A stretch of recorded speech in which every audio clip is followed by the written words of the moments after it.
Good morning, rural America. My name is Julie Smith, and I'm going to share with you an experience I had yesterday while I was running.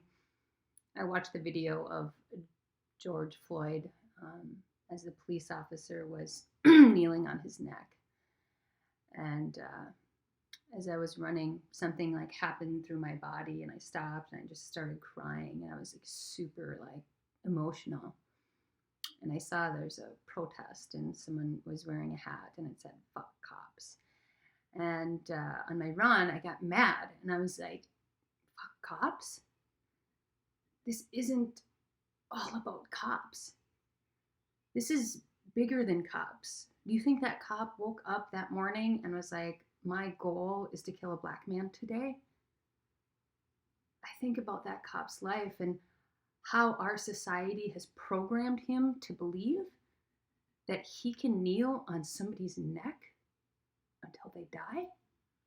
Why is it that no didn't mean no and stop didn't mean stop, that he didn't stop? I can tell you why. My theory, I think we condition people in our society. Why do I think that?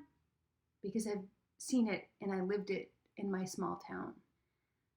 So when I saw George Floyd fighting for his life, it only brought back memories of laying in a bed, completely constrained, having to answer every question, having to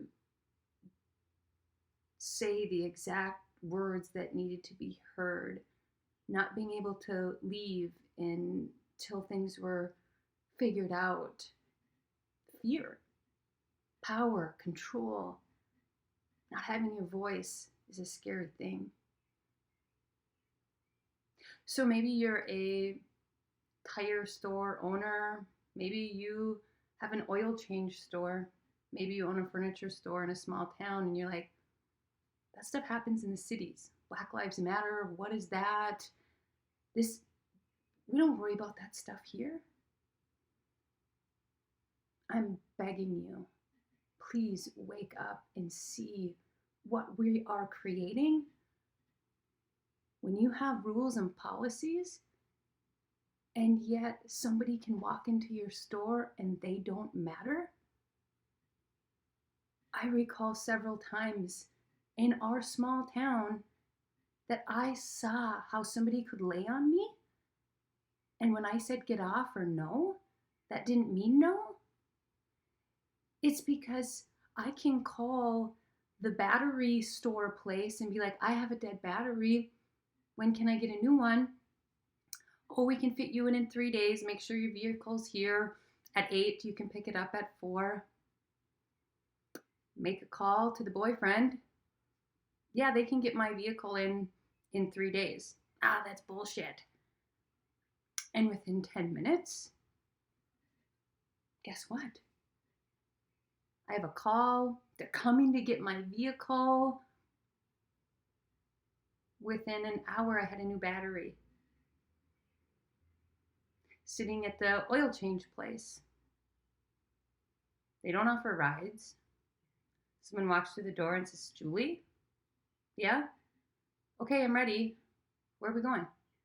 Oh, we're going to bring you home. As I see everyone else in the waiting room, their kids waiting. So on the way home, I say, why am I getting a ride home? Well, he's our biggest account, and whatever he wants us to do, we have to keep him happy if we want his account.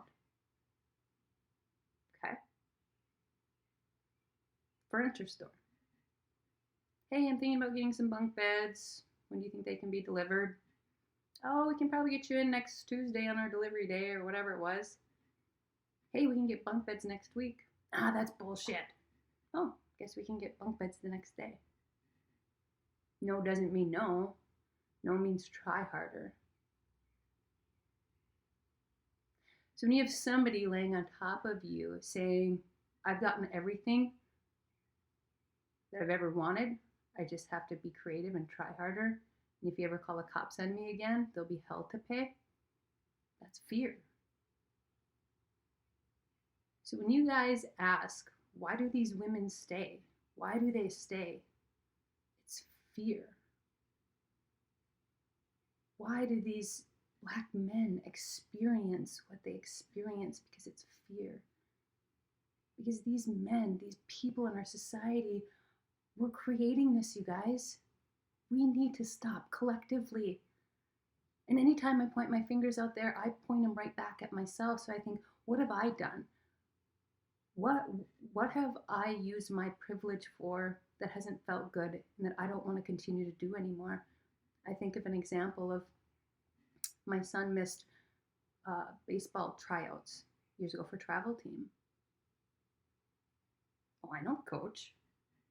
Send him a text. Hey, somehow we missed tryouts. Not sure. Hey, we got room. We'll fit him on the team. 3 weeks later, we're doing his birthday party, and I have a van full of kids. They're talking about baseball, between rec baseball and travel baseball. And some of them didn't make the team. But my son, he was put on the team. That's creating privilege. That's creating little assholes that feel like they don't have to earn something. So I'm going to continue to reflect on what I can do differently in my life so that we can create equality. So I'm asking all of us out there that do not believe that this is our problem. It's our problem. So let's try to reflect on how we can create equality in our communities, in our homes, in our country, and in our world. Because change can happen. I'm no longer pinned down. It took my community, it took a crisis center, it took a judge, it took a safe space for me to get my voice back. We might think, well, what happened to your voice? Well, I have a long line of intergenerational trauma of women not having their voices. But I'm going to change that. My daughter's going to know how to say no. I hope she's 8. I'm going to practice that. I'm going to practice having healthy relationships in my life so she can see that. And I just encourage us all. My heart just hurts for our country right now. Dig deep. Find one thing that you can do today that's going to make a difference in this world because we really need it. Thank you.